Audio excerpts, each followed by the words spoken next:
Assalomu alaykum aziz tomoshabinlar. Bugun siz uchun juda muhim, hayotiy ahamiyatga ega bo'lgan mavzuni muhokama qilamiz. Agar siz 62 yoshdan oshgan pensioner bo'lsangiz, ushbu video aynan siz uchun.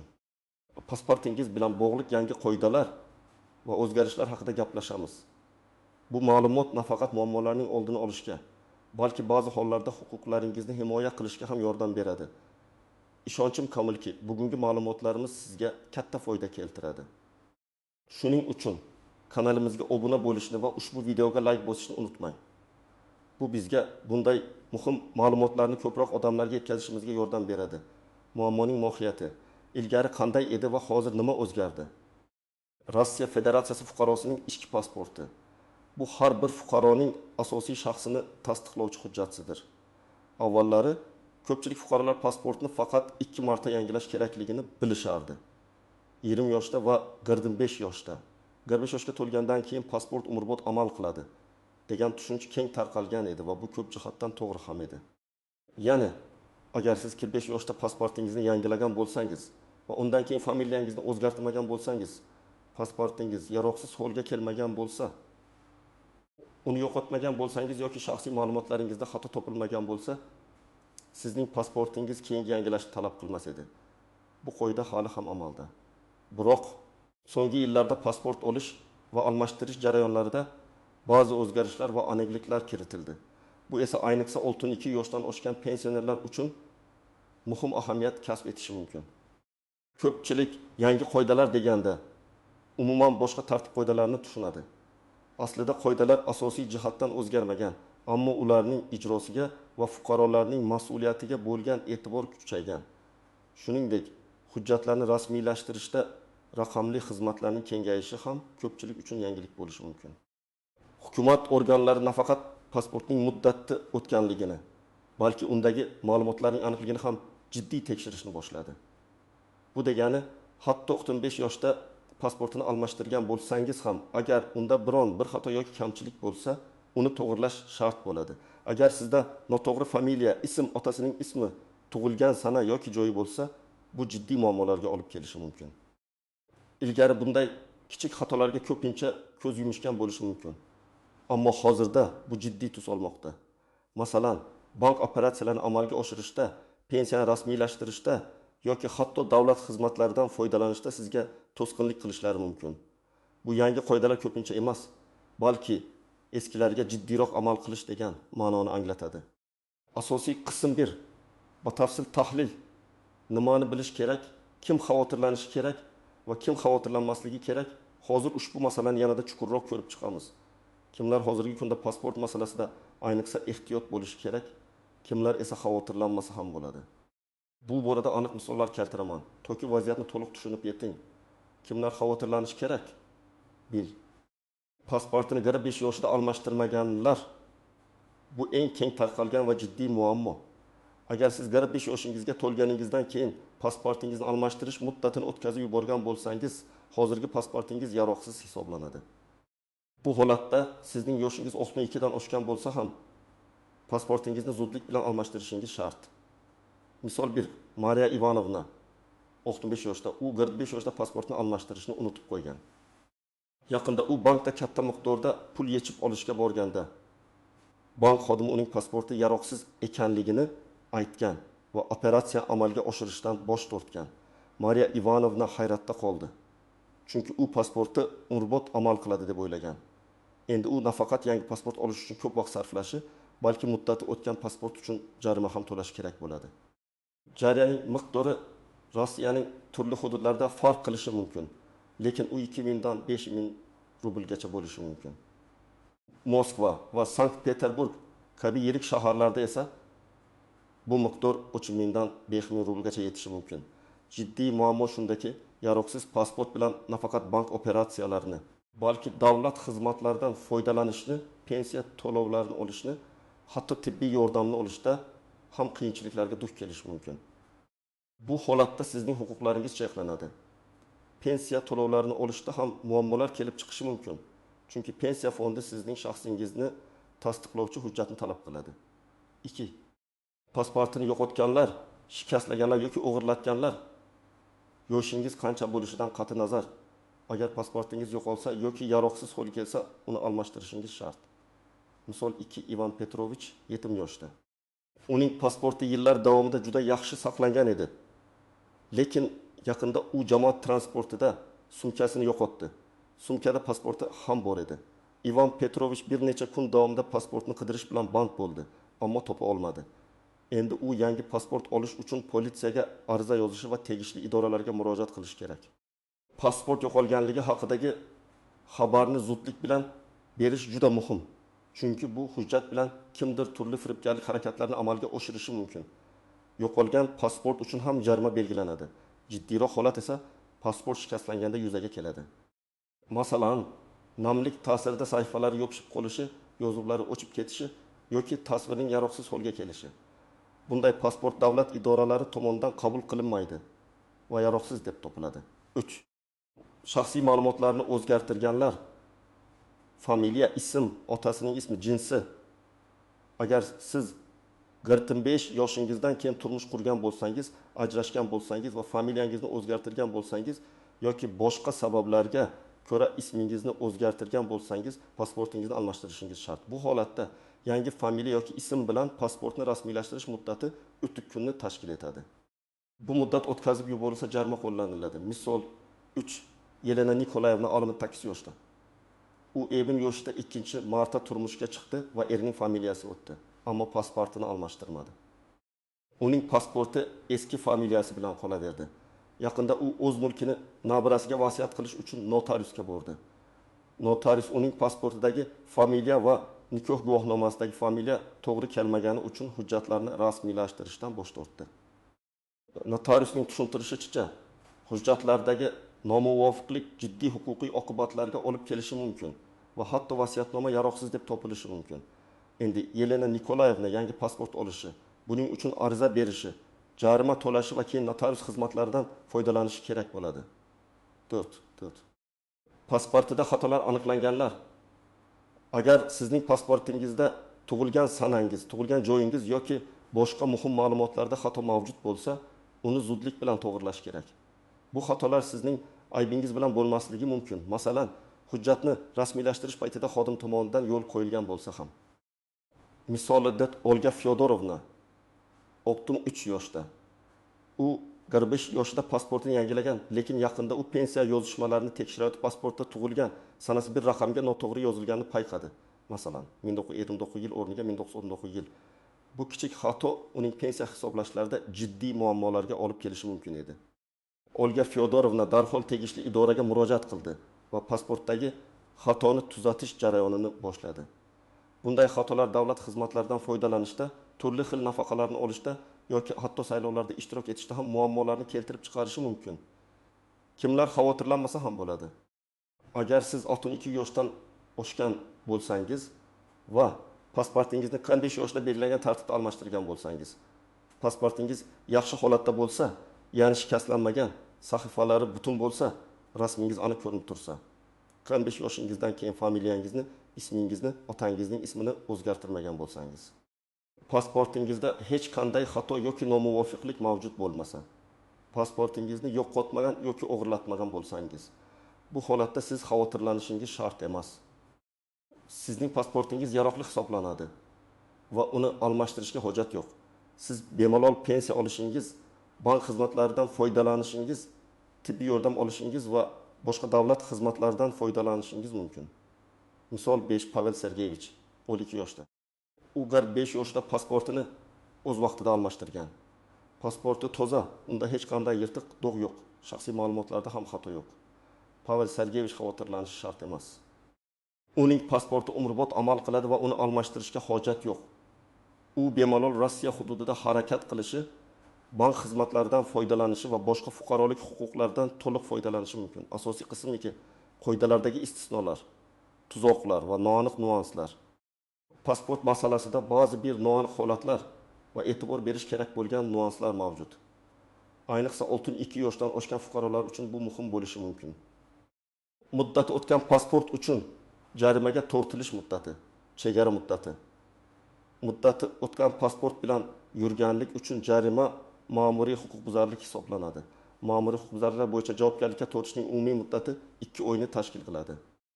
Lekin pasport masalasida vaziyat biroz boshqacha. Agar siz 5 yoshga to'lgandan keyin 9 kun ichida pasportingizni almashtirmagan bo'lsangiz jarima yoziladi. Muhim nuqta shundaki, agar siz bir necha yil davomida muddati o'tgan pasport bilan yurgan bo'lsangiz ham, sizni faqatgina ushbu huquqbuzarlik aniqlangan paytda jarimaga tortishlari mumkin.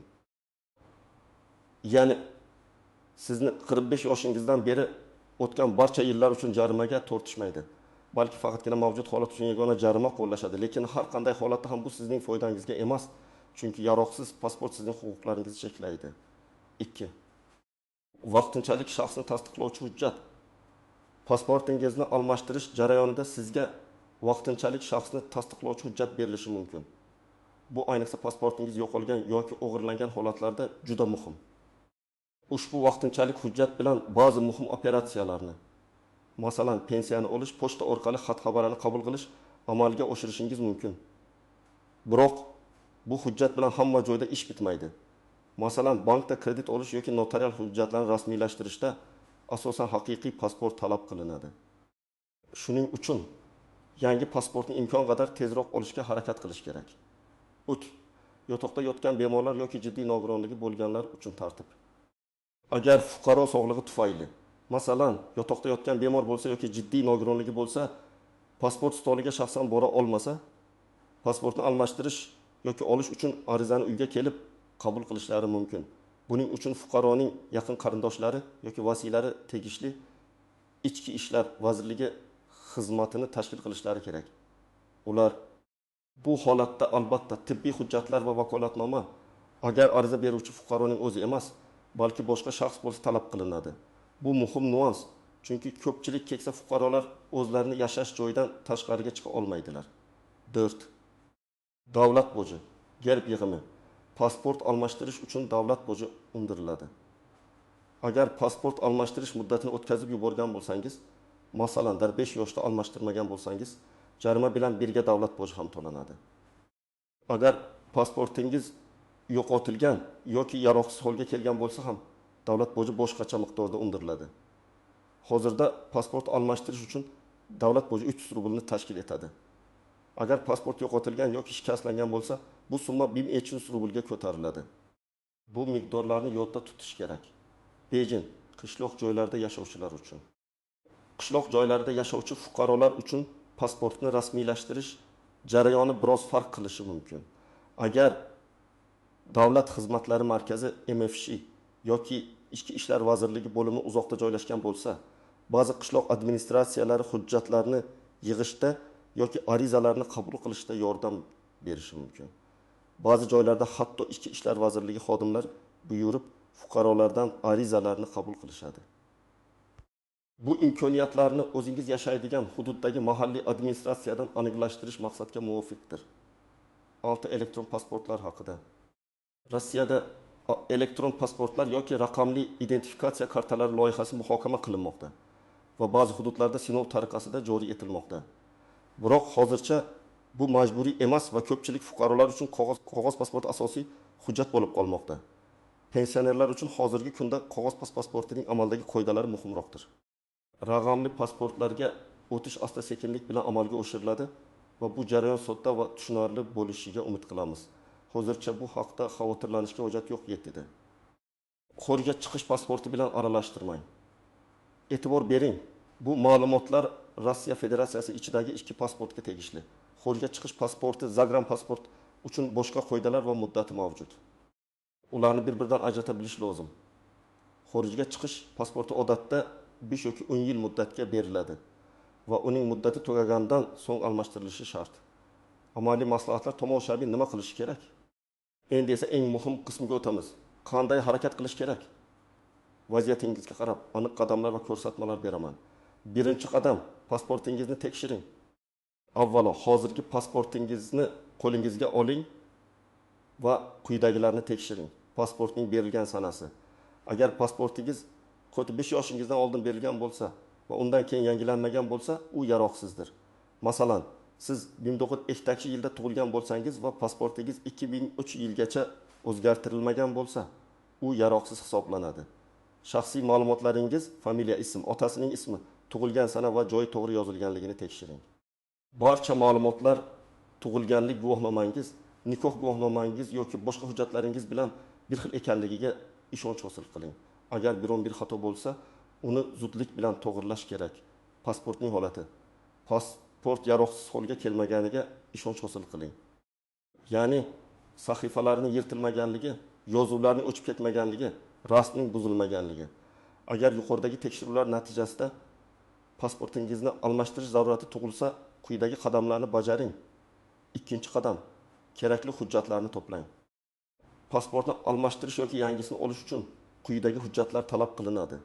Ariza, belgilangan shakldagi ariza. Bu shaklini Ichki ishlar vazirligi bo'limida yoki Davlat xizmatlari markazida MFC olishingiz yoki Gosuslugi portalidan yuklab olishingiz mumkin. 2 eski pasport, agar mavjud bo'lsa, agar pasportingiz muddati o'tgan bo'lsa ham uni topshirishingiz kerak. Tug'ilganlik guvohnomasi. Bu sizning asosiy shaxsiy ma'lumotlaringizni tasdiqlovchi hujjat. 4. Nikoh guvohnomasi. Agar turmush qurgan bo'lsangiz, agar familiyangizni o'zgartirgan bo'lsangiz, bu hujjat juda muhim. Ajrashgan bo'lsangiz, ajrashish guvohnomasi. 5. Harbiy guvohnoma, agar mavjud bo'lsa, erkaklar uchun. 2 dona rangli fotosurat. 35x1 mm o'lchamli oq fonda so'nggi 6 oy ichida olingan. Fotosuratning sifatiga e'tibor bering. Yuzi aniq ko'rinib turishi kerak. 7. Davlat boji to'langanligi haqida kvitansiya. Bu kvitansiyani bankda to'lashingiz yoki Gosuslugi portali orqali amalga oshirishingiz mumkin. 3-qadam, qayerga murojaat qilish kerak? Rossiya Federatsiyasida pasport masalalarini hal qilish uchun bir nechta usullar mavjud. 1. Ichki ishlar vazirligining hududiy bo'limlari. GUVM MVD Rossiya. Bu pasport masalalarini hal qilishning an'anaviy usuli. Siz o'zingiz yashaydigan joydagi Ichki ishlar vazirligining migratsiya bo'limiga murojaat qilishingiz kerak. Qanday harakat qilish kerak? Kerakli hujjatlarni to'plang. So'ngra ish soatlari ichida bo'limga tashrif buyuring. Ba'zi bo'limlarda oldindan yozilish tizimi mavjud bo'lishi mumkin. Hujjatlarni topshirganingizdan so'ng sizga yangi pasportni olish sanasi aytiladi. 2. Davlat xizmatlari markazlari. MFC mnogofunksionalniy sentr. MFC bu turli davlat xizmatlarini bir darcha tamoyili asosida taqdim etuvchi muassasalardir. Bu usul juda qulay, chunki navbatlar odatda qisqa bo'ladi va xizmat ko'rsatish sifati yuqori. Qanday harakat qilish kerak? Kerakli hujjatlar bilan MFC ga boring. Sizni navbatga qo'yishadi va xodim hujjatlaringizni qabul qilib, arizani rasmiylashtirishda yordam beradi. MFC orqali topshirilgan hujjatlar Ichki ishlar vazirligiga yuboriladi va u yerda pasport tayyorlanadi. Tayyor pasportni MFC dan olishingiz mumkin. 30. Gosuslugi portali, davlat xizmatlari. Bu eng zamonaviy va qulay usul bo'lib, hujjatlarni onlayn tarzda topshirish imkonini beradi. Agar siz internetdan foydalanishni bilsangiz yoki farzandlaringiz, nabiralaringiz yordam bera olsalar, bu usulni tanlashingiz mumkin. Qanday harakat qilish kerak? Gosuslugi oy chiqaruv saytida ro'yxatdan o'ting va shaxsiy kabinetingizga kiring. Pasportni almashtirish bo'limini tanlang va onlayn arizani to'ldiring. Barcha kerakli hujjatlarning fotosuratlar, guvohnomalar, raqamli nusxalarini yuklang. Davlat bojini ham shu yerda onlayn to'lash mumkin. Ariza tasdiqlangandan so'ng sizni Ichki ishlar vazirligiga fotosuratlar va hujjatlarning asl nusxalari bilan kelishga taklif qilishadi. Bu yerda siz barmoq izi topshirishingiz agar talab qilinsa va pasportingizni olishingiz mumkin. Onlayn ariza berish jarayonida davlat boji uchun chegirma ham berilishi mumkin. Odatda. 4-qadam, pasport olish muddatlari. Agar siz doimiy ro'yxatdan o'tgan joyingizda murojaat qilsangiz, pasport 10 ish kuni ichida tayyor bo'lishi kerak. Agar siz ro'yxatdan o'tgan joyingizdan boshqa joyda murojaat qilsangiz, bu muddat 30 kungacha cho'zilishi mumkin. Agar pasportingiz yo'qolgan bo'lsa yoki o'g'irlangan bo'lsa, uni tayyorlash muddati 2 kungacha yetishi mumkin. Muhim eslatma, hujjatlarni topshirgandan so'ng sizga vaqtinchalik shaxsni tasdiqlovchi guvohnoma berilishini so'rashingiz mumkin. Bu yangi pasport tayyor bo'lguncha sizning ba'zi huquqlaringizni himoya qilishga yordam beradi. Xulosa va yakuniy chaqiriq aziz do'stlar, bugun biz 62 yoshdan oshgan pensionerlar uchun pasport bilan bog'liq eng muhim masalalarni batafsil ko'rib chiqdik. Esingizda bo'lsin, sizning Rossiya Federatsiyasi fuqarosi pasportingiz nafaqat shaxsingizni tasdiqlovchi hujjat, balki barcha fuqarolik huquq va erkinliklaringizning kafolatidir. Shuning uchun uning holatini diqqat bilan kuzatib borish va o'z vaqtida zaruriy choralarni ko'rish juda muhimdir. Agar sizning pasportingizni almashtirishga ehtiyoj bo'lmasa, demak, siz barcha qoidalarga rioya qilgansiz va xavotirlanishga hojat yo'q. Agar shunday ehtiyoj yuzaga kelsa, ushbu videoda berilgan tavsiyalarga amal qiling. Ushbu ma'lumotlar siz uchun foydali bo'ldi degan umiddaman. Agar sizda savollar tug'ilgan bo'lsa, ularni izohlarda yozib qoldirishdan tortinmang. Biz ularga javob berishga harakat qilamiz. Videoni do'stlaringiz va yaqinlaringiz bilan baham ko'ring. Chunki bu ma'lumot kimlargadir yordam berishi mumkin. Kanalimizga obuna bo'lishni va ushbu videoga like bosishni unutmang. Keyingi videolarda uchrashguncha o'zingizni ehtiyot qiling.